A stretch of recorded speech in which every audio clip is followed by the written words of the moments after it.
Two presidents died on this date. Welcome back to On This Date. Today's date is July 4th, 2023. It is the 185th day of the year. You got 180 days left in 2023. It's the 27th Tuesday in the 27th week and the 14th day of summer. 81 days left until fall. Today is Independence Day. Besides being Independence Day, the United States over the years has chosen things to happen on July 4th just because it's July 4th, as you'll see. 1802, at West Point, New York, the United States Military Academy opens. Yes, they chose to do it on July 4th. 1803, the Louisiana Purchase is announced to the American people. 1818, the U.S. Flag Act of 1818 goes into effect, creating 13 stripes with a star for each state. New stars would be added over the years on 4th of July as the states were admitted into the Union. Now here's something that didn't happen on purpose. On July 4th, 1826, two of the most important figures in American history die on the same day. Thomas Jefferson and John Adams both died on July 4th, 1826. Both men were 90 years old and had been friends and political rivals at various points of their lives. They were also the last surviving signers of the Declaration of Independence. Jefferson died at his home in Monticello, Virginia, at around noon. Adams died at his home in Quincy, Massachusetts, several hours later. The news of their deaths met with widespread grief and disbelief. Many people believed that this was a sign of divine providence, that the two men who had played such a significant role in the founding of the United States should die on the same day in the 50th anniversary of the signing of the Declaration of Independence. It's a few too many coincidences. I don't know if it's divine intervention, but it's pretty weird. There are many theories on why Jefferson and Adams died on the same day. Some people believe that it was simply a coincidence. Others believe that they may have had a pact to die on that same day. There's also some evidence that suggests Jefferson may have been aware of Adams' death just before he passed. Whatever the reason for their deaths, the coincidence of Jefferson and Adams dying on the same day is one of the most remarkable events in American history. It is a reminder of the importance of these two men and their contributions to the founding of the United States. In addition to the coincidence of their deaths, there are other interesting parallels between Jefferson and Adams. Both men were born in the colonies and attended Harvard College. They both served in the Continental Congress and were instrumental in the drafting of the Declaration of Independence. They both served as diplomats and governors, and they both served as President of the United States. Despite their similarities, Jefferson and Adams were also very different men. Jefferson was a more philosophical thinker, while Adams was a more practical politician.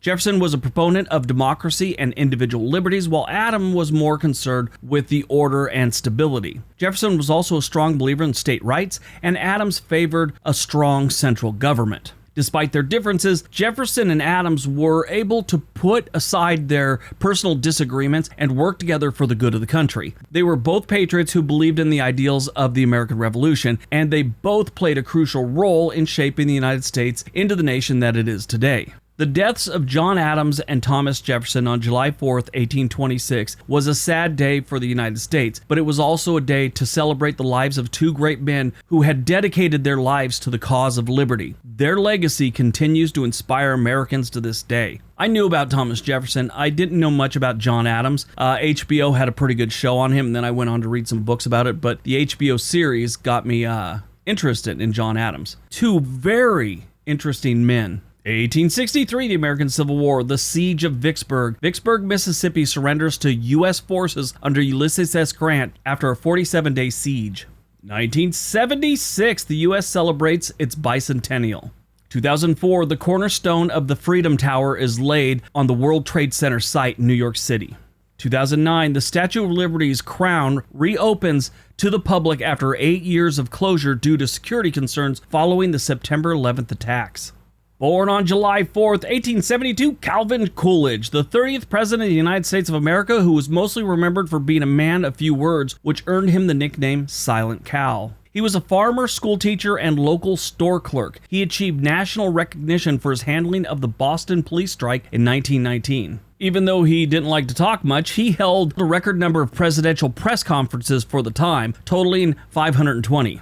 Died on July 4th, 1995, Bob Ross, iconic American painter and former television host of public television's The Joy of Painting. His famous perm came about when he needed to save money and he was looking for a way around haircuts. He was a struggling artist. He served in the United States Air Force. During this period, he first experienced the Alaskan landscape when he was stationed at Elmendorf Air Force Base. Alaska would become a reoccurring theme in most of his artistic work. He was inspired to paint after seeing The Magic World of Oil Painting, the show hosted by future mentor Bill Alexander. His warm, soft-spoken, instructional style bears comparison to that of fellow television personality Mr. Rogers. They kind of have that same comforting, just very easygoing style. In recent years, they've had a few different documentaries on him, and a lot of interesting things came out of it, like this couple, the Kowalskis. I guess Bob Ross at one point was teaching Annette Kowalski how to paint, and he became close friends with the couple, eventually moving into like a house they had on their property. I guess they had some money. When Bob died, all his stuff was given to them, including all the paintings he had painted during the show. And he had sold a brand of paint and brushes, along with some instructional video type stuff. So it's very interesting. There's, of course, some conspiracies that go along with that, but I'm not even going to get into them. Bob Ross was a heavy smoker most of his adult life. He died at the age of 52 on July 4th, 1995 in Orlando, Florida, due to complications from lymphoma. All right, that's today's video. Hope you guys enjoyed it. Hope you got some information out of it. Now go out, have a great day, and be nice to each other.